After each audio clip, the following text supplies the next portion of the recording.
वालेकुम दोस्तों, तुसी देख रहे हो हसीन पंजाब टीवी ते मैं तुहाडा मेज़बान अमीर हमजा। दोस्तों सब तो पहले अपने चैनल हसीन पंजाब टीवी नूं करो सबसक्राइब ते नाल ही लगे बैल आइकन दा बटन दबाओ ताकि साड़ी हर नई आने वाली वीडियो साडे वीरां तक आसानी नाल पहुँच सके और तुसी वो वीडियो वेखो सब तो पहले। जिस तरह के तुहानूं पता है हसीन पंजाब टीवी हर रोज़ खूबसूरत और अच्छे तो अच्छा जानवर लैके हाज़िर होंदा है। कोशिश करी दी है मकूल कीमत च अच्छा और मयारी डंगर लैके हाज़िर होइए। अज जनाब तीजन मझ लैके हाज़िर होए हैं, तीसरा सुबह सूई है, स्याह काली है। मेरा कैमरा मैं तुहानूं मझ दिखांदा है। उस तो बाद मालका कोलों पुछांगे किन्ने दिनां दी सूई है, की डिमांड करते हैं, किन्ना हाज़र मौके इन्हां कोल बोला या दुध है। कैमरा मैन साहब मझ दियां तसल्लियां कराओ। स्याह काली है, काली आखे, बाकी जनाब हर चीज़ कैमरे की नज़र है। मझ कोले जनाब सोहना हवाना सोहना लिबास है और खूबसूरत थन लग्या होया है, मुठ पर थन लग्या होया, सोहनिया विरला ने थना दे विच। तसल्ली दे नाल कैमरामैन साहब मझ दिखाओ, दिखाण च कोई कमी पेशी ना रहे।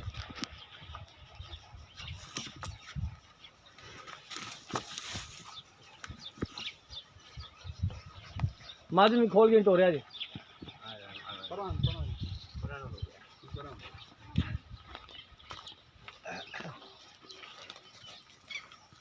तसल्ली दे नाल कैमरामैन साहब को कमी पेशी ना रहे।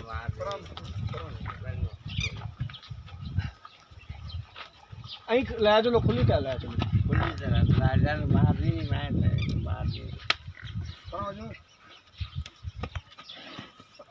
कट्टी है ना, फिर कट्टी दे करके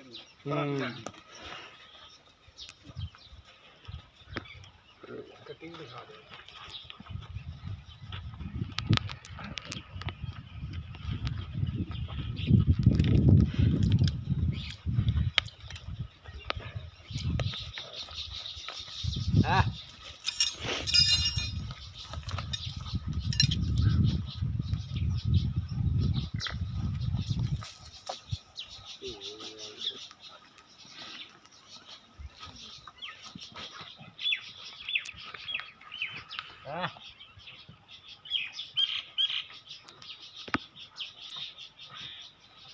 तसल्ली दे नाल कैमरामैन साहब हवाने दी ते थना दी तसल्ली कराओ।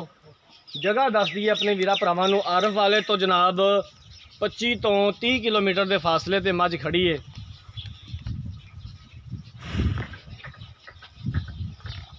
कट्टी भी दिखा दे अज, कट्टी भी जनाब मां वाकू स्याह काली है।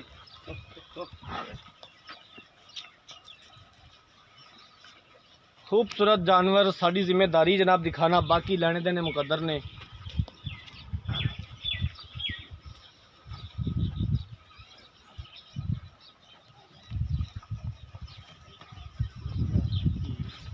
ठीक है जनाब, बन दो मझ नूं।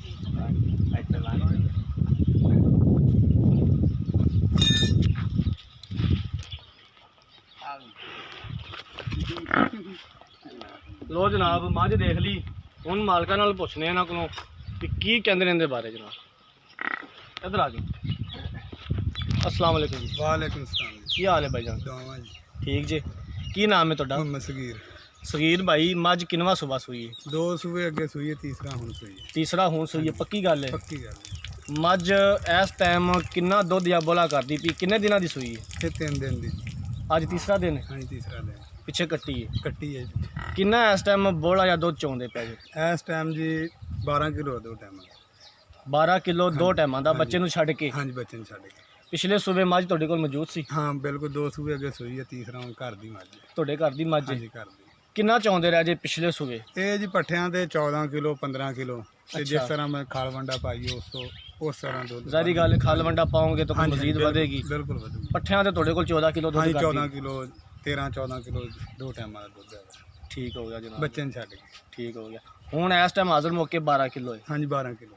किन्नी डिमांड दी करदे जी, ये किन्ने जी- पैसे मंगदे जी? 2,40,000 रुपये। 2,40,000 रुपया। भाई सगीर 2,40,000 च प्यार मुहब्बत किन्ना को सानू पैसे किन्ने छड़ दिओ? ਇਹ ਜੀ 5000 ਛੱਡ ਦਾਂਗੇ। 5,000? ਹਾਂਜੀ 5,000 2,35,000। ਉਹਦੇ ਵਿੱਚ ਕੋਈ ਮਜ਼ੀਦ ਪਿਆਰ ਹੋ? ਉਹ ਜਦੋਂ ਕੋਈ ਭਰਾ ਖਰੀਦੇਗਾ ਫਿਰ ਉਦੋਂ ਕਰ ਲਾਂਗੇ। ਉਹਦੇ ਵਿੱਚੋਂ ਮਜ਼ੀਦ ਕਰ ਹਾਂ ਲਾਂਗੇ। ਕਰਾਂਗੇ ਇਨਸ਼ਾਅੱਲਾ। ਮੱਝ ਦਾ ਕੋਈ ਨੁਕਸ ਚਵਾ ਦੇ ਵਿੱਚ ਕੋਈ ਕਿਸੇ ਨਹੀਂ ਜੀ, ਕਿਸਮ ਦਾ ਮਸਲਾ ਕੋਈ ਮਸਲਾ ਨਹੀਂ ਜੀ, ਘਰ ਦੀ ਮੱਝ ਹੈ। ਕੋਈ ਥਣ ਬੰਦ ਹੋਇਆ ਜਾਂ ਕੁਛ ਚਾਰੇ ਛੱਟਾ ਥਾਂ ਫਾਲ ਬਿਲਕੁਲ ਇੱਕੋ ਜਿਹਾ ਕਲੀਅਰ ਹੈ। ਜੀ ਠੀਕ ਹੋ ਹਾਂਜੀ ਠੀਕ ਹੈ ਜਨਾਬ, ਮਿਹਰਬਾਨੀ। ਲੋ ਜਨਾਬ, ਤੀਸਰਾ ਸੂਆ ਸੂਈਏ, ਅੱਜ ਤੀਸਰਾ ਦਿਨ ਸੂਈ ਨੂੰ ਪਿੱਛੇ ਕੱਟੀਏ। ਇਸ ਟਾਈਮ ਇਹਦੇ ਕੋਲੇ 12 ਕਿਲੋ ਦੁੱਧ ਦੇ, ਪਿਛਲੇ ਸੂਏ 13 ਤੋਂ 14 ਕਿਲੋ ਦੁੱਧ ਕਰਦੀ ਰਹੀ ਹੈ ਪੱਠਿਆਂ ਤੇ। ਜ਼ਾਰੀ ਗੱਲ ਹੈ ਕਿ ਭਾਈ ਜੀ ਆਂਦੇ ਨੇ ਕਿ ਅਸੀਂ ਇਹਨਾਂ ਨੂੰ ਖਲ ਵੰਡਾ ਨਹੀਂ ਪਾਇਆ। ਜਦੋਂ ਕੋਈ ਖਲ ਵੰਡਾ ਵੀਰ ਭਰਾ ਨੂੰ ਸ਼ੁਰੂ ਕਰੇਗਾ ਤੇ ਜਾਨਵਰ ਦਾ ਕੀ ਕੰਮ ਹੈ ਕਿ ਦੁੱਧ ਨਾ ਦੇਵੇ। ਤੇ 2,40,000 ਰੁਪਇਆ ਡਿਮਾਂਡ ਕੀਤੀ ਹੈ, 2,35,000 ਦੀ ਆਂਦੇ ਨੇ ਫਿਲ ਵਕਤ ਫਾਈਨਲ ਹੈ। ਉਹਦੇ ਵਿੱਚੋਂ ਵੀ ਪਿਆਰ ਮੁਹੱਬਤ ਕਰ ਲਾਂਗੇ। ਅਗਰ ਕਿਸੇ ਵੀਰ ਭਰਾ ਨੇ ਮੱਝ ਖਰੀਦਣੀ ਹੈ, ਸਾਡਾ ਰਾਬਤਾ ਨੰਬਰ 0312 612 2054, ਇਸੇ ਨੰਬਰ ਤੇ ਸਾਡੀ WhatsApp ਬਣੀ ਹੈ। ਉਮੀਦ ਕਰਾਂਗੇ ਕਿ ਸਾਡੀ ਅੱਜ ਵਾਲੀ ਵੀਡੀਓ ਸਾਡੇ ਵੀਰਾਂ ਭਰਾਵਾਂ ਨੂੰ ਬੇहद ਪਸੰਦ ਆਈ ਹੋਵੇਗੀ। ਅਗਲੀ ਵੀਡੀਓ ਤੱਕ ਆਪਣੇ ਮੇਜ਼ਬਾਨ ਅਮੀਰ ਰਮਜ਼ਾਨੀ ਦਿਓ ਇਜਾਜ਼ਤ। ਅੱਲਾਹ ਹਾਫਿਜ਼।